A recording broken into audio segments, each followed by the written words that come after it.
আমি বাবাকে গত ২ বছর নাগাদ ভালো দেখছি। এর আগে আমার বাবা নমস্কার। ভালো ছিল না। আমার নাম দেবজিৎ দাস। আমার বাবার নাম দুর্গাপদ দাস। আমি বাবাকে আ গত ২ বছর নাগাদ ভালো দেখছি। এর আগে আমার বাবা ভালো ছিল না। তো আমার বাবা স্লিপ অ্যাপনিয়ায় ভুগতো।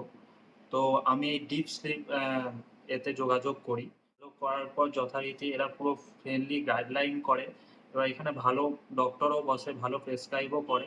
এবার পুরো ফ্রেন্ডলি আমাদের পুরো ভালো সাজেস্ট করে। তো এখানে এখন আমার বাবা ঠিক আছে। আমরা একটা আ স্লিপ অ্যাপনিয়ার মেশিন নিলাম। মেশিন নিয়ে এখন বাবা পুরো একদম প্রপার ঠিক আছে। আগের থেকে অনেক বেটার আছে। বাবা নিজেই বলে এখন আগের থেকে অনেক বেটার আছে। ইভেন কি এখানে পরিষেবাও ভালো।